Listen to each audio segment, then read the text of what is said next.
Hey, Hey, hey. up, man. Looks like we It, got some extra guests today.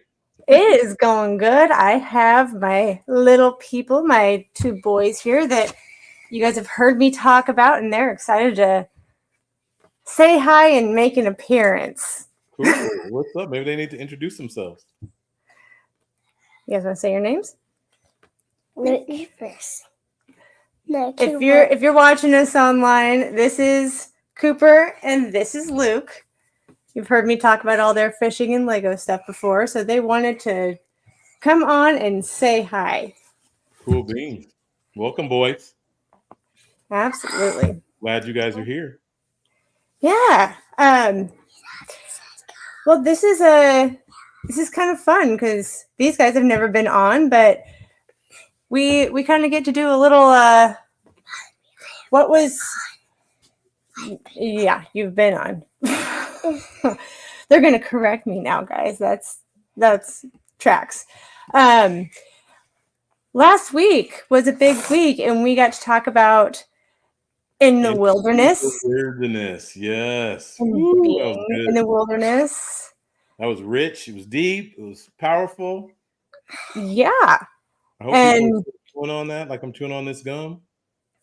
yeah. And I have been I feel like I've been in the thick of like everything that we were talking about last week. Wow, that's awesome, girl. Well, I'm glad we talked about it. Yeah. And I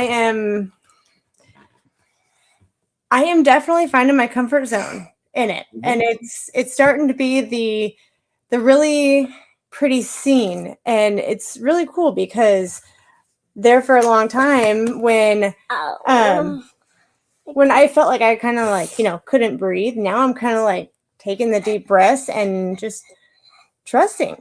Here we go. How about you?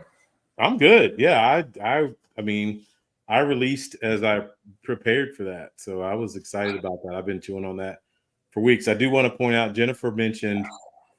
She said, "Oh, too cute." Hello, young man, talking about your boys. So, audience is already shouting out to your boys. Y'all are stars. You guys got an audience. You hear that?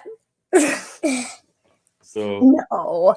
Yeah, but I'm really jacked about tonight. Yes. We made a big pivot. So this is the stage play that I was in. It's not ministry, it's competition. And we have our producer, Booker Fleming, and one of our star actresses, Renee, that's going to be here with us tonight. So, yeah, we're going to get the juicy before, during, and after, and future plans for Booker T Productions. So I'm really excited about talking about that and hearing next steps. So, you got any thoughts before we get started? Well, it looks like Booker has just arrived, but I was thinking earlier about this and the fact that how well it translates from last week to this week of being in the wilderness and taking that leap and really getting comfortable, because at one point Booker had to literally take that leap himself. I was bringing that as one of the first questions. I know it. I thought that might happen, and I'm thinking, what a great intro into this. Of we get to dig into what that looked like for him, right?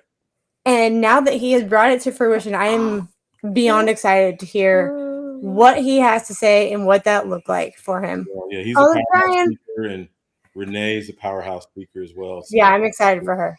Yeah. Is that my cousin? My cousin has jumped on. Oh my God, Atlanta Big Face is in the house. Atlanta Big Face, gosh.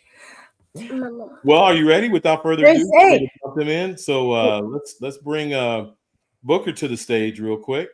Bring in our celebrity. Yeah. Hi, Booker. What's going on, y'all? How you guys doing? We are blessed and highly doing great. That's good. Good. Yeah, good day. Can you guys see me clearly? Am I dark? Well, bro, you're already dark, so. That's true. That's true. That's true. No, we see you. We see you. All right, good. I just wanted to do a quick. He had sent me some info on him, so to introduce you guys, here's just a few tidbits about Booker. He's the father of two boys, two sons. He's produced music and videos for some of Kansas City's premier gospel artists. He performed at last year's People Choice Awards. He has starred in several plays, also as a writer, director, and producer of several short films and stage plays. He's a son of a playwright. See, I didn't even know this, and a singer. He's also a counselor, a former music teacher at Kansas City Christian College. He leads Kansas City's premier youth choir, Next Generation KC, who is set to release their second album next year. So, Misfits Man is a Nation, if you would welcome Booker T to our audience, to our stage today. We're excited to have him. He's got a lot to say today. So. I'll be at the audience. Thank you. Without further ado, the star actress along with him, Renee, in our stage play, is with us today. I can't wait to jump in. Surprise book. I'm looking at it. Jennifer is saying welcome, Booker. So our people already engaging you. So Mark, can we bring Renee to the forefront as well? There she is, Renee, the lovely Miss Renee, the vixen in the play. Hello. What's going on? So, did you want me to jump in, Coach? Or Gary? If you don't mind, do a quick intro. Okay. So, my name is Renee. Didn't get a bio out, sorry. So, I have two boys. Actually, I just had a good weekend, celebrated my son's 21st birthday. So, I was pretty excited about that. Was that a Vegas trip? Oh, no. Heck no.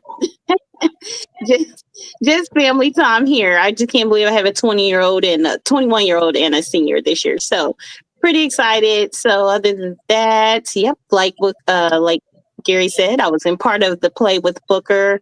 I played Felicia, and then right now, and I'm currently in another play that's coming up in October. And then I also had a podcast, but right now we are on break. We're scheduled to resume back in October. Hopefully, fingers crossed, everything is going okay. And actually, that's what my cousin, who's also was during on the play, he played the assistant pastor and the in the play also too with all three of us. So I'm excited about that. So that's a little bit about me. Okay. What's your podcast name? It is Real with R&T. Nice. Okay. Well, I want to jump right in because we just finished last week a powerful show called Into the Wilderness. And my guess is that's relevant to both of you. We talked about the difficulties of stepping into unknown territory or new space. So Booker, I'll just start that question with you.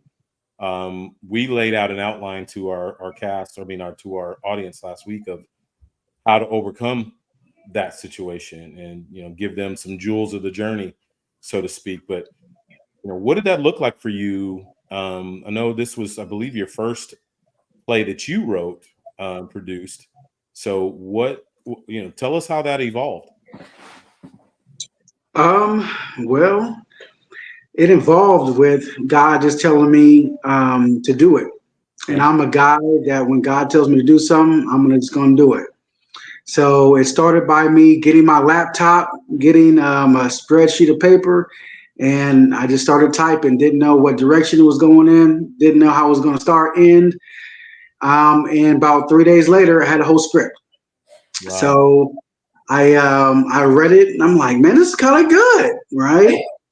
Okay, question real quick.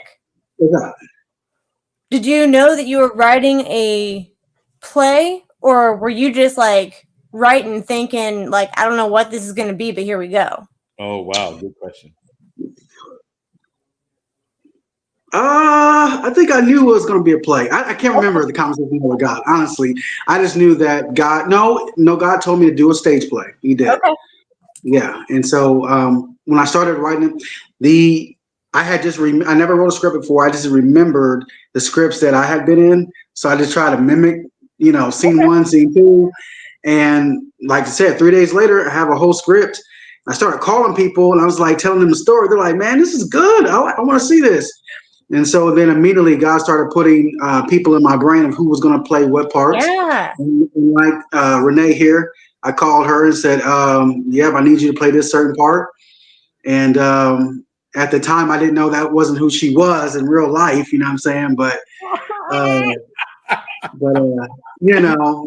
looks can be deceiving. You know what I'm saying? We promised tonight, so there's the first part. Yeah, but yeah. So yeah, that was what happened, man. And I set a date. When God tells me to do something, man, I just go for it. So I set a date. I said I'm gonna do it on this date, and I'm gonna start my first rehearsal on this date. Didn't know who was coming, who wasn't. Got all this stuff together, man, and now what? A month later, we did it. Wow. Boom. That's I powerful. love that. And Yeah. we're gonna get a picture of it or I believe, yeah, there it is. That is like a like mic drop thumbnail right there. I love that. Yeah. It was powerful as I put it out, on social media. Yeah. When I passed it around, like the office, at work, people were blown away to see that cast. They felt power. Hadn't seen or heard anything. A lot of those people, Booker, I didn't even tell you that, but they're like, man, that's a powerful group of people that he's assembled, which then they said spoke volumes about you, as the leader of the group. So, okay, I want to know, and I had this question the minute Gary showed me this long ago. How did that title come to be? Whew. I can't tell you. I don't know. I don't remember. I have no clue how that came about. I knew that it was a line in the play. And I was thinking about so many different lines of what would be the good title about it. And I ran it by several different people. Everybody was like, you should name it this. You should name it that. And then I just prayed. And then God was like, it's not ministry, it's competition. Love it. Okay. Yeah. Love and then it. as you built the cast, you said the Lord directed you to different people. So was there a process for that? Did you just have people in mind that you knew? Did you solely put really into the wilderness here situation? Did you just put all your trust in the Lord and just say, Lord, I'm going whatever direction you tell me to go. I'm picking whoever you tell me to pick. What was that like? Yeah. You know what? I'm a guy that doesn't like to use a normal people. I've been blessed to know some of the greatest, talents in the city, but I don't want to call them. I want to call people who would come in and say, man, I don't think I can do it, because one of my gifts is pushing people to a limit that they don't think that they can ever go. And so that's the part of the experience I like, especially because what I notice is if you come in and you think you know everything, I can't work with you. Right. You know what I'm saying? I like people I like people who ask questions who are also in an unfamiliar territory, because those are the type of people that listen more. And when you work with me, you gotta kind of listen. You know what I'm saying? I give some different type of instructions, and Stephanie can attest to that. She made a post about me. I don't know what Booker's trying to do. He's trying to. I was like, but that's me. But when you work with somebody who knows it all, you know what I mean? We ain't gonna work well together. So, like you guys mentioned, the cast, it was a bunch of no names that in the fact of acting world, a lot of first timers, a lot of people who only did maybe one or two shows. So I didn't assemble a bunch of people who had a bunch of experience. It was a lot of first timers, but they didn't act like first timers. I'll tell you that.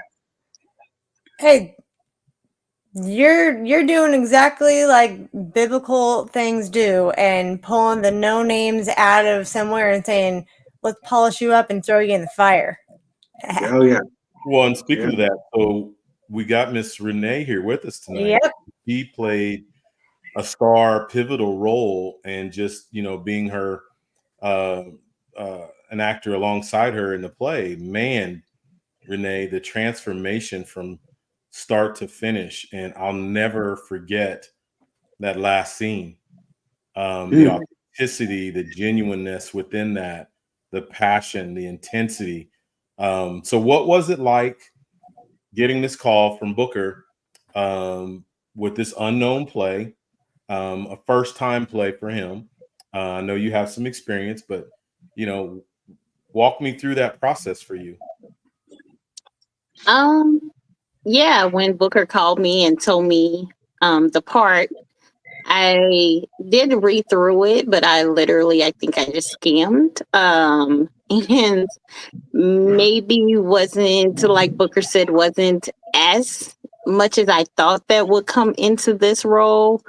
Um, wasn't really sure. I wasn't prepared for that, what this role entailed. Um, and just with that being said, like Booker said, I mean, um, you know, not that I'm anyway online compared to what I am outside of online, but I would say more online. I may seem more um, More maybe Felicia. more outgoing, Felicia. You know, a little bit more, out there, like, fun girl, good time. But really, I'm really just I'm really reserved, honestly. So Real talk, I have, Hey, Gary, Coach, I was like, just be you. You're like, I'm not that. I'm like, yes, you are. It's on Facebook. I gotta interject here because I'm about to call her Felicia. Renee, I was the same way as Book, because the first practice, I went through the cast and friended everybody. So when I went through your page, I'm like, oh, okay, well, he picked the right girl for this role. But as I got to know you, I'm like, what? She is doing some straight up acting in here, because she is quiet and reserved. She's powerful, yeah. silent, powerful. So that was awesome to see you switch the gears like that. Yeah, so that's for me. Yeah, I'm a little bit different behind scenes. So, like I said, been married. I was married for quite some time. So, it just seems like probably that. So I really don't have, like, I'm just not out there. Just not, yeah, it's just not me. But I mean, I love posting things. I mean, I do believe with some of the things I said. Sometimes I just say it just to get the wow factor. But I did the same thing in my last play that I did. That actually me and Booker that's where we kind of intertwined, because he was going to play a role in the last play I was in, because a guy had got sick and we didn't know if he was going to be able to make it. Even that role, it was very stretchy for me too, because it was more, I don't want to say ghetto, but she was kind of loud and ghetto, and, big earrings, stuff like that, smacks on gum, but totally different from what I am. I can't even stand people who smack. So a lot of people didn't know if I'll be able to pull that off either. So I'm kind of, yeah, it was definitely acting. So I appreciate Booker. Like I said, just believing in me. He did see something else that he thought he seen. But I'm glad at the end I did give him what he was looking for. And, so it was a great experience. And working with everyone and everybody that, like Booker said, assembling those group of people and seeing that half of them don't have the experience, or was either just like me, only had been in a few plays. You wouldn't have been able to tell that, like, especially by the end. The things I've seen tremendously with a lot of growth and just people doing everything. Gary, AO, just a lot of people, Jim Girl, just things I've seen, like, wow, you have never learned a script or never did, and they literally took scripts and even Booker's throw in stuff that we wasn't prepared for. Our little what did you call it, Booker? Our snippets. What is those things? The trailers. Yeah, the trailers. Yeah, I don't think we were ready for any trailers. Those were like, just here you go, like a couple of days, a week before, and on top of just learning. So the fact that so many people learned those things and were able to do that was amazing for that type of cast that he did assemble. So it was amazing. Okay, I got a question for you then. Knowing both sides now, what you got to play and who you really are, I want to know how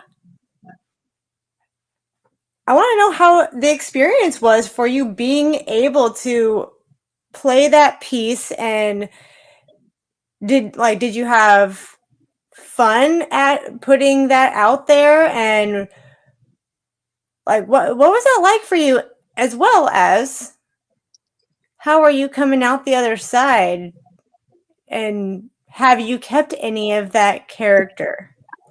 Do you need, in other words, do you need counseling to come out of that role? Basically. Right. Right. I definitely haven't kept none of that. That she that Felicia was in that play. Definitely. I probably, I probably wouldn't want to be any of that. But it was definitely, with working with it, with being able to see what I can do, has opened up other doors. Booker always said, you never know who's in the audience. You never know who's paying attention. So with that being said, next year I am supposed to play lead. I'm in another play because of this play. So it just let me know that I can, I can do the things that I set for. I do have goals as far as to, move next year and to try to reach out to Tyler Perry and play on some of his things if I can. So I have dreams and always wanted to act. Just wasn't really sure. And now I do know. But some things that I took away that, learning my script a little bit, maybe sooner. I kind of procrastinate a lot. I have a lot going on, but I do, but I do that for myself, just to like push myself even more. But it can make people nervous. I would say Booker, but I even say the person that I was on the last play with, she was also nervous too. I'm just, I'm like a last minute kind of person, but so definitely a learning experience. Hey, Booker, I've got a question to ask you because he knows I'm not going to let him off the hook and everything because y'all are picking on the actress and all along those lines. And I did hear you say that this young actress kind of fit the role of the character that they played. I've been working now with Coach Newsom for a while and everything. So how much of the role that Coach Newsom played did he actually fit the role that he played? And why did you cast it in that role? Because I was going to go there and everything, Coach. So how much did he actually fit into the reason that you cast him in the role that you put him in? That's a good question, man. I did not know Gary that much outside, so I didn't know what to expect. All I knew is the role in which I casted him for. Gary actually was the most natural starting off. He was the most, as soon as I saw him, I went around the room on the first rehearsal and I was like, okay, well, I don't have to do much with Gary. And I never did. Gary was always on point. He was always there on time. He was there ready to go. Gary was my easiest. I have my easiest and my hardest right now. Renee was my hardest. and Gary was my easiest. So he was very easy. No, I have to agree. Follow-up question to that though is I know, again, I was there day one. So I read people well, read your face and your spirit, emotions, feelings. There were some hard moments there where I know now you're deep into the wilderness. Did you second guess, doubt? Did you get afraid even? This isn't because I remember some rehearsals. I'm like, this don't look good right now. How did that Yeah. feel? Walk us through that. If I can be honest with you, probably a month in, I was going to quit. I was going to quit. I was going to quit. Probably, I want to say 4 weeks to 6 weeks. I went home after rehearsal and I said, yeah, I'm not going to do this. I don't know what I think it was just, see, you guys didn't understand the phone calls I was receiving afterwards. And it's hard giving your best and sometimes you're feeling unappreciated for it, Right. or you're feeling like your ideas are being thrown as not professional, because I really try to pride myself off being very professional, very communicative. And it just seemed like at some point everything was just like, what is going on, and I was like, man, I don't got time for this. And it was just so much, man. I think everybody saw like this part of what I had to do, but there was so much that we did in a little bit of time. And I think a lot of things that people didn't understand is that those trailers that we did was one of the most reasons why we had people in those seats. Whenever you're dealing with a cast that that the city doesn't really know as actors, Right. you have to sell tickets. Right. And in order to sell tickets, people have to know what they're coming to see.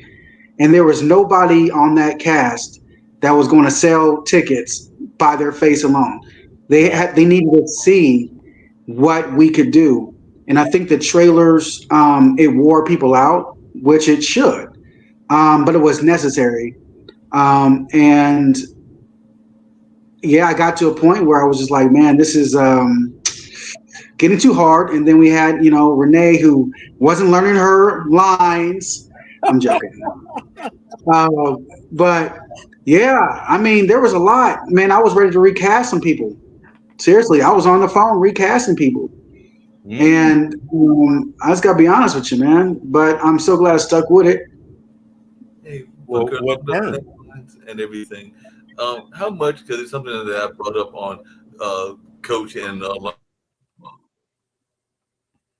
So how what? much has self doubt and your own inner critic played into what you were doing, and how did you deal with that and everything? Because I know a lot of times, even on Misfits Managed, we've talked about the self critic and how that can actually be defeated and everything. So how did you deal with that? Because you just kind of alluded to it, where you were having doubts about the play in and of itself, and you probably even had doubts about your own writing. So how did you deal with that and all along those lines?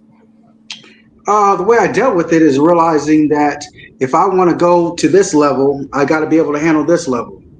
So if I'm going to quit on this level, why am I even dreaming about being on this level? And I had to have a pep talk with myself and say, at some point, I want, like, you guys don't even have a clue of where I'm trying to go in life. And so I had to look at the situation and say, you know what? It's a different when there's nobody to mentor you. Right. Okay. And when you deal with Kansas City people, everybody's trying to make it. So there's really nobody you can go to that will give you advice, because everybody wants what you're doing. They look at you as competition. They don't look at you as somebody they can mentor. So you're really in this by yourself. Every situation that arises in your life, you're thinking, well, who can I gain some information from? And I did reach out to some different playwrights, but then people were coming back to me saying the playwright was going behind my back talking about me about other things. And so I just shut the door and said, you know what? It's going to be me and God. And also my twin brother. I called him a lot because my twin brother is a business owner. And so how I got through that is realizing, man, look, if you have a gift and a calling on your life, man, you got to get the job done. And you can whine and cry later, man. You just got to get it done. So, and then Gary, man, Gary did a lot of great things as well. He gave a fourth quarter speech, man. That was like, dude, I haven't played football in a minute, man, but this is sounding real good. He's like, fourth quarter, everybody, get your act together. I'm like, gosh, dang it, Gary. All right, man. So, yeah, it was good, man. I cannot take credit. That was the Lord. So, so what both of you, because Renee, I know there's parts that you struggled into, but so maybe you go first. What was the turning point? Because I saw an evolution in you, Renee, where you evolved from, an average actress to really a star. I mean, by the time we got to the time to launch the play, and then in opening night all through the Sunday, you were magnificent. Yeah, correction. She was below average. Oh, She was below average. okay.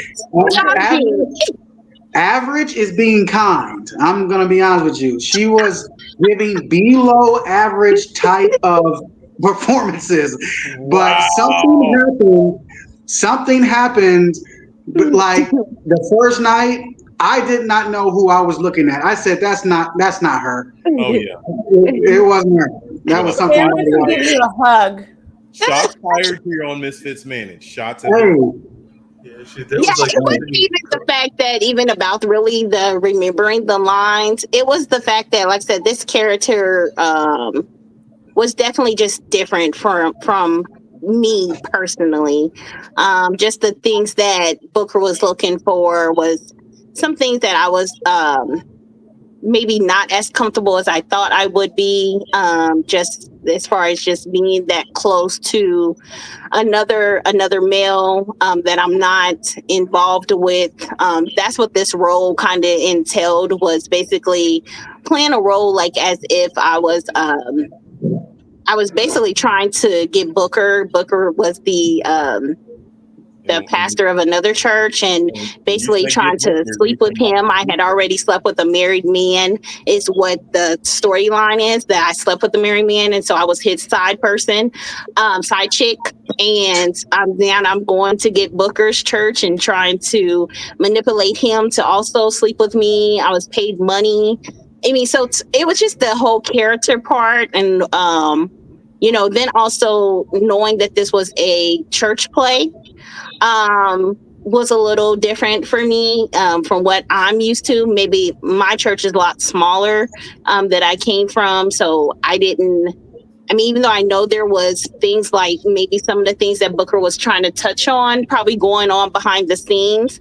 Again, I was married the whole time to somebody that was in the church, so we kind of was maybe all about each other and not really paying attention to all those kind of things that go on inside of church between a pastor or just even assistant people who knows and everything like that. So it was just a different dynamic for me. I don't really know. I mean, turning point was we was coming down to crunch time. I also, like I said, because I am a procrastinator, I do honestly like that people do underestimate me.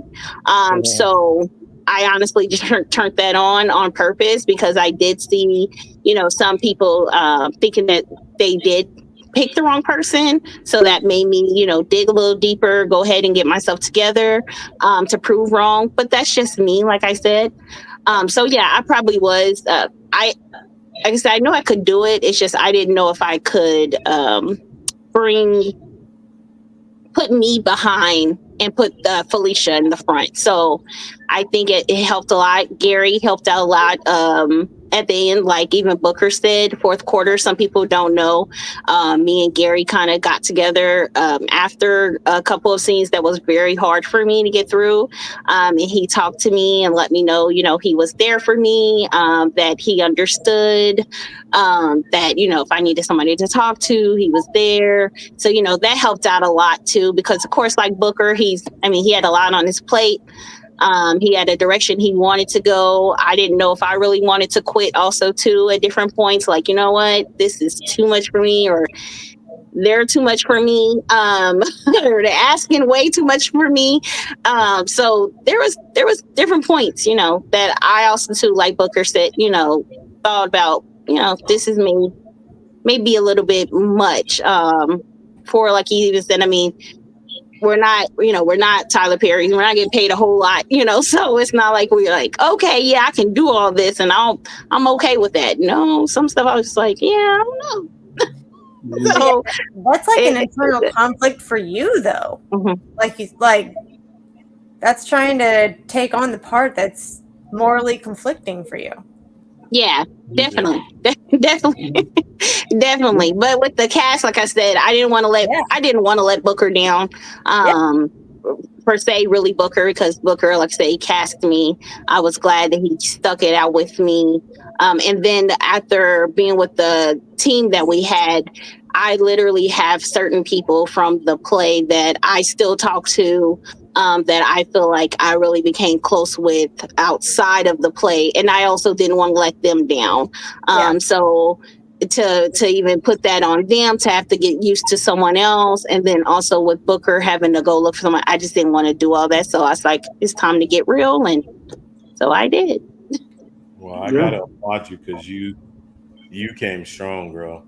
You came strong, and I'm older than you, so it felt like a daughter maturing right before my eyes. It was just beautiful to see. So I saw that internal conflict that Lauren was talking about, because as I got to know you, I'm like, this isn't even who she is. And I know that had to be hard. So that's why I wanted to make myself available to talk you off that ledge, because you had to go into a dark space. I remember some of those discussions.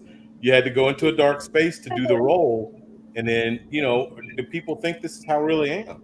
Because you Right. did it so well. You did it Yeah. so well. People are like, oh, well, that's who she is. Like the book was talking about earlier, but that's not who you are. So it was. Yeah, especially that ending part. I mean, I think Booker came to me literally, I think 2 days, the week before we were set to do this play. Like, I'm already learned all the lines. Now he threw something else at me. He's like, well, just do it off the cuff. And I'm like, yeah, okay. And I was really nervous about that, where like I said, I put on, I just went back and I just thought about what he asked for. And I end up, I guess I did pretty well, but some of the cast kind of was starting to open up about, their background and stuff like that. And I think that they thought I had went through some of those times that I had mentioned at the end of that play. And I actually have never experienced half of the stuff I just made up. Like, I just literally made it at the top of my head the night before in my somewhat kind of sleep, and I just ran with it. And then when I was like, oh, wait a minute, these people think I've been. Let me make it clear, like, I have never. And then my dad was in the audience, so I didn't want. And I ended up talking about my dad. I talking about my mom. I'm very close to all my family, so this, like, it had never ever happened to me. I never experienced it. Just I took from other people's experiences and movies and what Booker was looking for, and kind of just made it up. Well, but I got to give him credit, because I know at times it was frustrating for some of us, but Book, I got to give you credit, bro, because the pivots that you put us through, I mean, like Felicia, or Renee, calling you the stage name, Felicia, that last scene where you repented, I mean, that was a brand new, I knew he threw in at the last minute and kind of put together for you and I am a little disappointed I didn't get to go a little deeper in that message, but it is what it is. But I mean, where'd that come from, Book? The creativity to. You wrote this play. Mark talked about that earlier. You wrote this play. Lauren talked about that, and then as you're going, you're seeing these creative moments where you pivoted and made changes, which is Lauren is a misfit. That's what we do. We pivot and we roll with the punches. Yeah. Well, the ending part came in because everybody was complaining about it. They said, "Oh, why is this person not repenting? Why is this?" I'm like, okay, let me just write something real quick, and God just gave it to me real quick. That's why that got put in there. But there were several times where I'd be in rehearsal and something just pop up. That's just the creativity that God's given me, man. And that's why I really wanted to work with people who could adjust. And I think I made that announcement on the first day. I said that I'm a spontaneous guy. You got to go with the flow. And one of the reasons why I even casted Renee was because on her Facebook, she said, Tyler Perry, here I come, or something like that. And so when I read that, I said, well, if anybody that wants to be on Tyler Perry's stage has to be able to adjust. So I said, you know what? She's going to be good. she's not gonna, she's gonna go with it. So that's why I casted her, because I saw it on her page. I said, okay, well, and remember, I wrote in the first page. I said, everybody in here, I believe, is great. And I had gone through Coach's page, and I saw the things you were doing. I only wanted to cast great people. Didn't mean that you had to be great now, but if you have a mindset to be great, I can work with you. And so I knew that once I got started, I was going to be changing calls, changing plays, and I wanted to work with people who said, you know what, I want to be great too. Let's get it done. Hey, Booker, just along those same lines and everything, because you kind of alluded to it earlier and everything.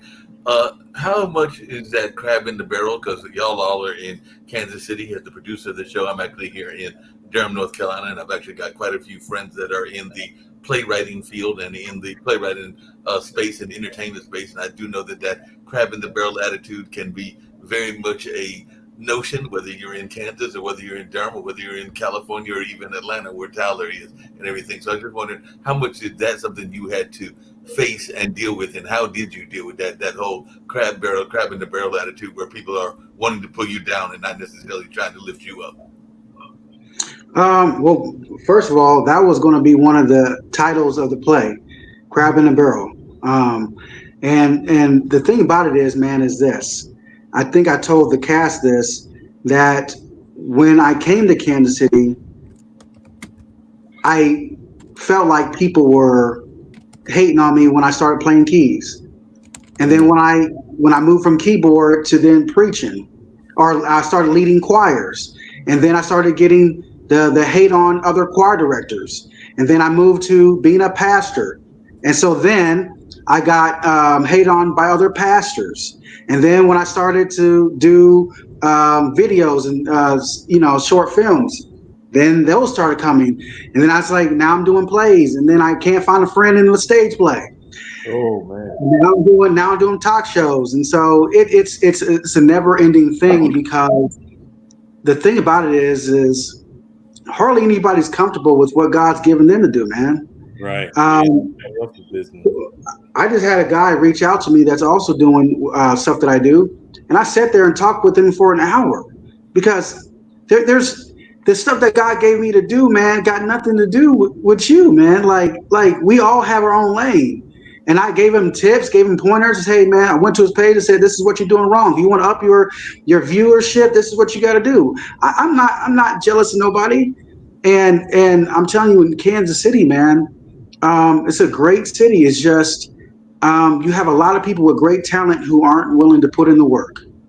And when they see you putting in the work, that's when they want to start to try to pull you down, man. And so what you have to do, man, is that you gotta live your life, man, almost flawless. You can't be in scandals. You can't be messing with people and getting your name out there bad, because people are looking for anything just to say, hey, man, I saw him. He did this. He did that. And so I just stay to myself, man. I stay in my house, raise my 2 kids, and I don't go many places. Don't talk to many people, man. So that's what it is. Well, but that was one of the points. It's funny that you said that, because remember, that was one of the points you're talking about, my coaching moment, that the Lord put heavy on my spirit that day, that this city, there's a cap on this city of competition. So it's funny to hear you tell the full story of you coming to Kansas City and experiencing it. I've seen that with so many people, but I want to shout out to Brian Andrews. He's commenting, Tyler Perry's not easy, he says. I think that was probably for Miss Renee. And then Jennifer is saying there is greatness in every cast member. The play was phenomenal. She was there for night 1 and night 2. So she enjoyed it. Lauren, I'm sorry, I cut you off, I think.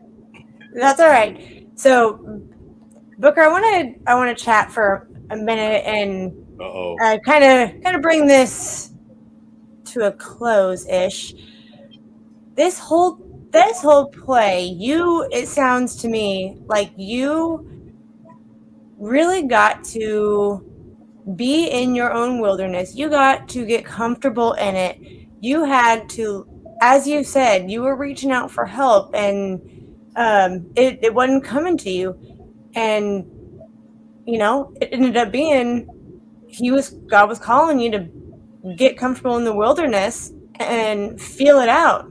This is a you and him kind of thing. So now that you're on the other side of that, and you were talking about, nobody knows what your next level is, only you know, and only you and God know. So what's next for you? What's next for me, man, is another play.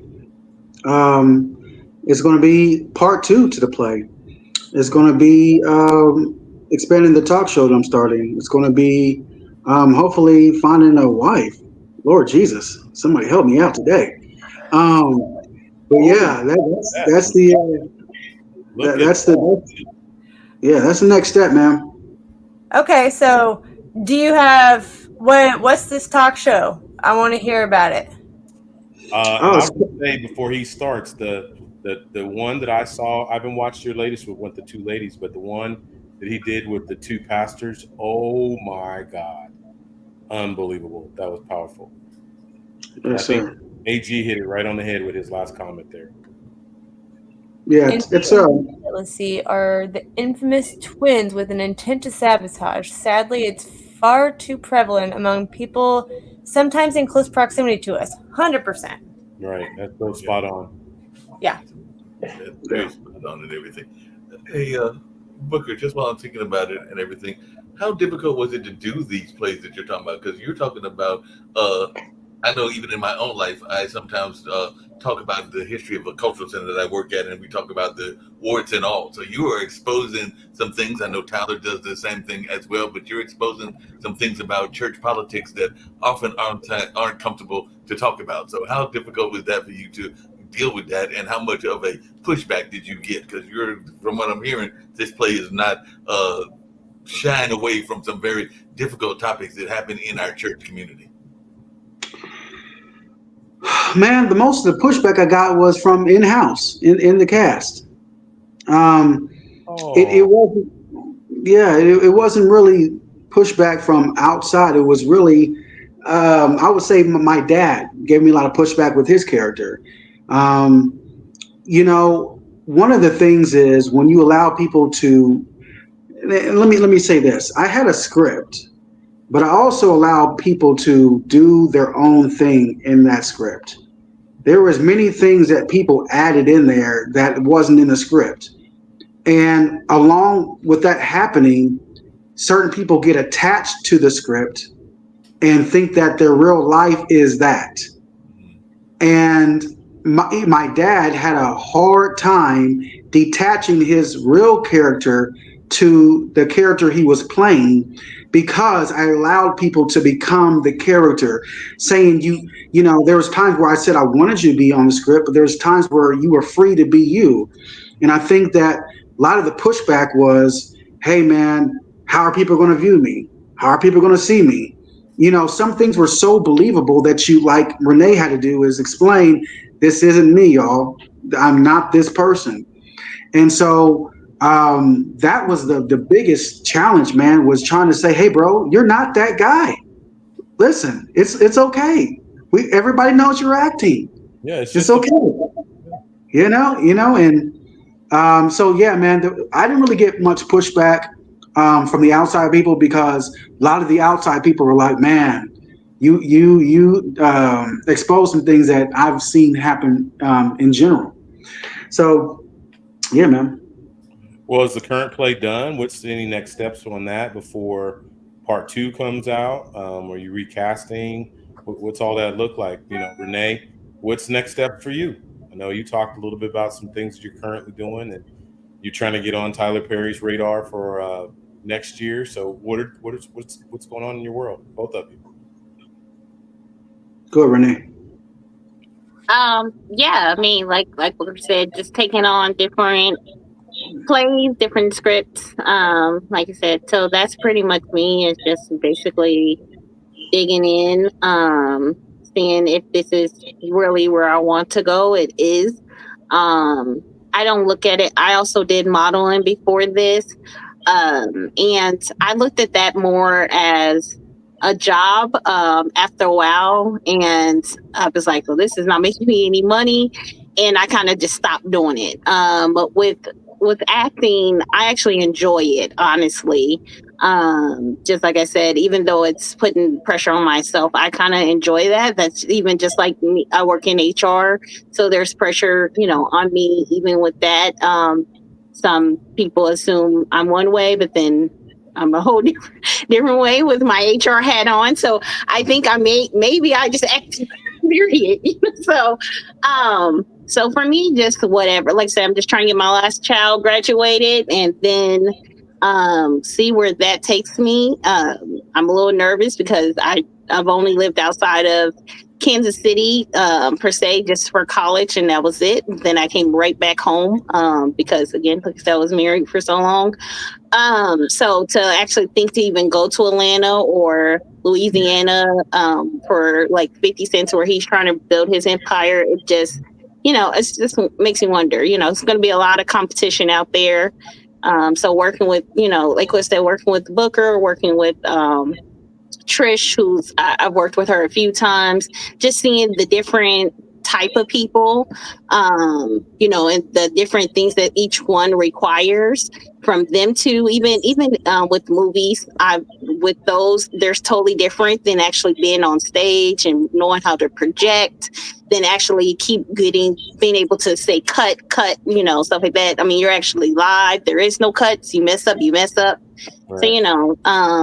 So yeah, I mean, I'm happy, excited to be a part of just that. I was a part of this play, and just looking forward to working on other plays and other movies, and just brightening some of my background and knowing that I can play certain roles and they could be believable. I can say that if I had to tell, I think my dad told me, if you had to tell people that this wasn't you, then you did your job. So for me to have to tell people that's not me, and even with Booker's dad, I can understand him really sinking into that role, and it reminds me of I think Omar Epps did a movie called In Too Deep, and he got so in deep into him playing like a drug dealer role that he literally had to go and like Booker said, almost have therapy and everything to get out of that particular thing that he did to try to get close to that drug dealer or something like that.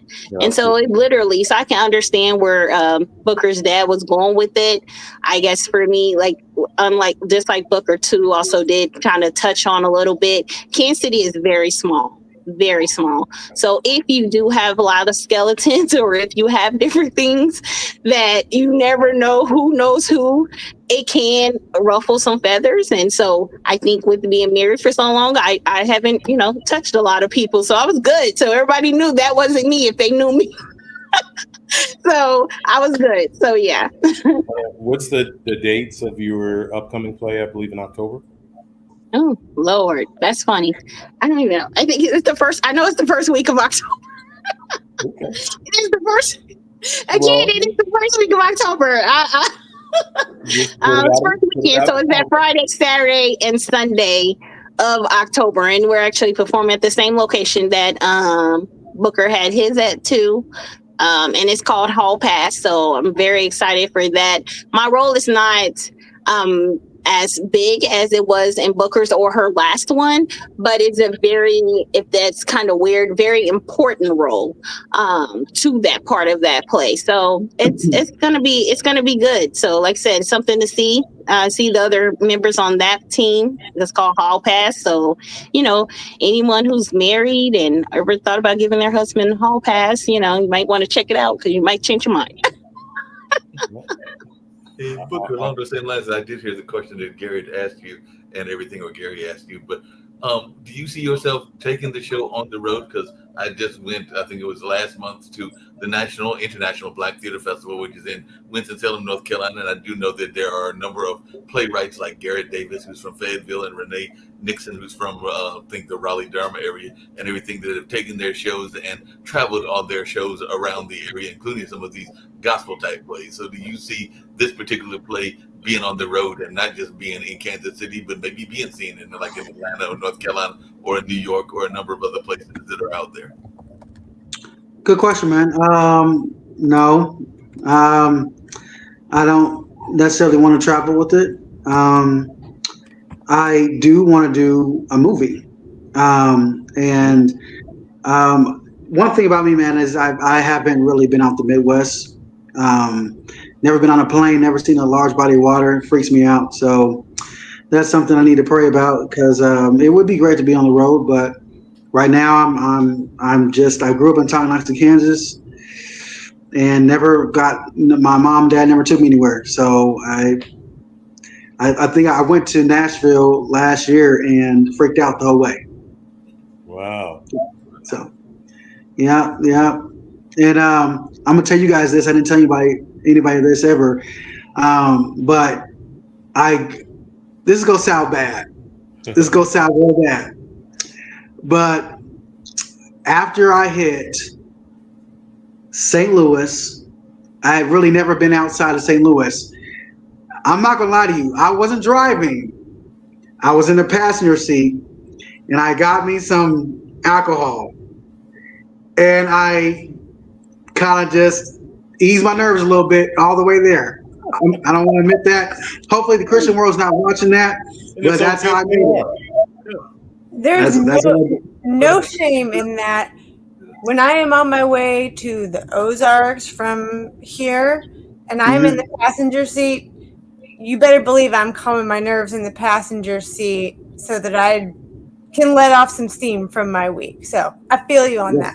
No, I feel you too, because if I understand correctly, and I got to look it up and everything, I think that Stevie Wonder does not travel by plane anymore, or along those lines, or only travels in certain ways because of an incident happened many years ago when he was actually traveling and was involved in a crash and everything. So he is very limited in what he does and everything. And I think you've heard that too as well, Coach. But I know that I've heard that he's very limited in his travels. And I want to say it was an accident. It might have even happened in my state of North Carolina. But I know that he has definitely been very cautious about how he travels because of something that happened to him in the past. Okay. Booker, I got a question then. Based on what you were just saying, does that mean with your big, lofty, wonderful goals and dreams, you are going to put Kansas City more on the map with the producing and the plays and bringing it to be a bigger name? Your phone cut out. Say that again. I'm sorry. With all of your lofty goals and dreams and everything, are you planning on going to put Kansas City on the map and a bigger sort of movie play kind of scene? Oh, good question. I'd be lying to you if I said that's not my goal. I'd be lying to you. That's what I wanted to hear. Yeah, I'd be lying to you if I told you that my dreams is if I told you, you'd probably be like, but that's what's in my head, man. So good question. I love it. Well, bro, I'm excited. I mean, to experience your first one and to watch the evolution of you and, my fellow castmates throughout this process was powerful. This play for me was stepping into the wilderness. My yes to you opened the door for so many other powerful things in my life, not just relationships and friendships that blossomed with other cast members within the play, but just, some things in my own personal life that I was able to confront because of the play. And I just used the same courage, the same yes. Hey, I said yes here, and God showed up for me, so I can say yes over here, knowing that God was going to show up for me. So I can only speak for me, but it was powerful for me. It was life-changing for me. I'm excited that I got to be a part of it. I'm excited and hopeful, prayerful that I get to be a part of the next phase and some of the other things you're doing. I love being beside my sis Renee here because she did an awesome job, and I just watched her grow, knowing that there's so much more evolution and growth in her that she hasn't even reached her highest level yet. So I'm excited about her next play. I'm gonna be there front center. Ditto. Ditto.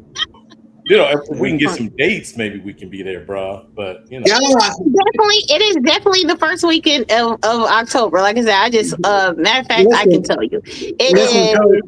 it, Coach, it is definitely I thought Go it was ahead. the 4th, the 5th, and the 6th. It is the 4th, the 5th, and 6th. I just looked at my calendar, so. Coach, Trish is now dealing with the beginning stages of her now. Yeah, it was the same way with me. So now We gotta be on Trish's script problem. by the 15th of September. So yeah. Hey, Coach, don't ask her no questions until like the last week. Then she'll know everything. I do post. Like I do post it, because I'm a poster, but I just and like I said, this is how I am and like I said, that part is me in real life. Like I'll say I'm going to an event and people be like, well, what did you say it was? Did you look at my page? Like what did I post? Like I know we're one. I said I'll be there, So hey, I am that way too. I am 100% that way. I'm like, I'll be there. I don't know when it is, but I will be there. I'll be there. I'll be there. I know we're winding down, but Renee, I gotta ask you because I've had friends of mine that have accused me about being too much on what you're doing. But do you ever find yourself overly posting and everything? Because sometimes if you are a poster, we can sometimes be a little bit too free in our comments in posting. So I just wondering, do you ever get caught up in that? 'Cause I know that even my own younger brother has sometimes told me to be careful as to what I post because sometimes I might want to reveal more than they want to be revealed and everything. So I just wonder, is that something that you have to face where you have to kind of self edit yourself and self criticize yourself even when you're doing posting? Yeah, she's most definitely a poster. I'm most definitely a poster. Yeah, and I definitely have overposted and maybe have overshared some things. And like I said, I think some things people think are really how I feel, and really they're not. They're just to just post. But yeah, even in a new relationship, I've went through that. Some things that I've shared, and he thought was like, "Did you really just post it?" Oh my god! Yeah, did you not know? Did you not know who I was before that? So it's like, yep, I did, So I mean, like I said, my dad and everybody, So yeah, I'll be mindful of it. Certain things I do post, certain things I say, I do keep, my relationship in hindsight, or my dad and my two boys, especially with them getting older. So you do have to be careful in what you post, and how much you post, because sometimes too, with being out here by yourself. Like I say, Kansas City's so small. You post. Sometimes people really believe they know you because you post so much, and they really have no clue who you are. But because you post so much, or you post your family, it's almost like they feel like they know the real you, or they know everything about you, and really you have no idea who they are or what they have going on in their life, So that's the only thing I would say. That's the bad part about Facebook, is knowing what's real and what's them and what's not them. Well, we're going to close out. We're over our time, so I want each of you guys, first of all, Lauren and I, Mark and I, would love to congratulations for the success of the play, and the individual accolades that both of you received in this. But take a few seconds, and who's the people that you want to thank for this? Who do you want to congratulate, Renee? Booker, who do you want to congratulate and thank for this? Yeah, Booker, you go first this time. Everybody, the whole cast, God, even my mother, who's in heaven. She was a playwright, and I never knew that as a kid, watching her do plays, that one day I was going to be doing it myself. Wow. And so, and I really felt like my mom was in heaven praying for me and helping me through it. And there was a lot of times where I had some conversations with her. Yeah. I want to thank her too. That's powerful, brother. I appreciate that transparency. Yep. Yeah. Same thing with Booker. Like I said, I thank Booker because, like I said, with him, his first play, him casting me, him actually acting in the play and actually doing the play. I know that was a lot. I mean, even like I said, with being on Tyler Perry, basically he was almost like the Tyler Perry, you know, like directing and actually acting, but all in his first play. So hats off to Booker just for believing in me, to sticking with me. And like I said, then just our team alone, and him allowing the creativity of people adding certain things to the play, you know, that brought out certain characters for them, I think helped out a lot. So yeah, I just thank him.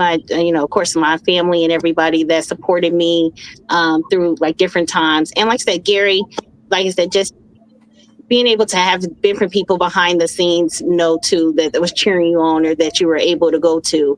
Like I said, I didn't even know Gary, and just to now have that friendship, now that I know I can go to Gary about something outside of even play, it's been amazing. And like I said, Gary was very natural. Like I would never guess anything about Gary that he had no skills. So very great to do that. I appreciate that. Love that. Lauren, I'm gonna leave closing thoughts. These are my people. This is part of my tribe. I love these two dearly. So I just appreciate them as individuals. I appreciate everything that I gleaned from them and the lessons I learned and the experience. So I just thank God for both of them, and I just pray blessings over both of them. That the Lord is saving the best for last. That He's stirring up gifts that are lying dormant inside of both of you, and bringing them to the forefront for these last days. And the greatness inside of you we have yet to see. So that's exciting. But that's my spiel. This is your boy, Coach G. Lauren, I'll leave you with our final thought as we close out. Yeah, I don't have much of a final thought. I thank you both for spending some time with us tonight and sharing your thoughts, your dreams, your guts, and all that goes with it. And thanks for coming as you. So with that, we out. Yeah, they came as God long bless as you. and we're here to get on out of here with a important message that we awfully end the show with, which is the whole notion of the importance of mental health. So we get out You of guys here hang in the green with room a too. message around mental health.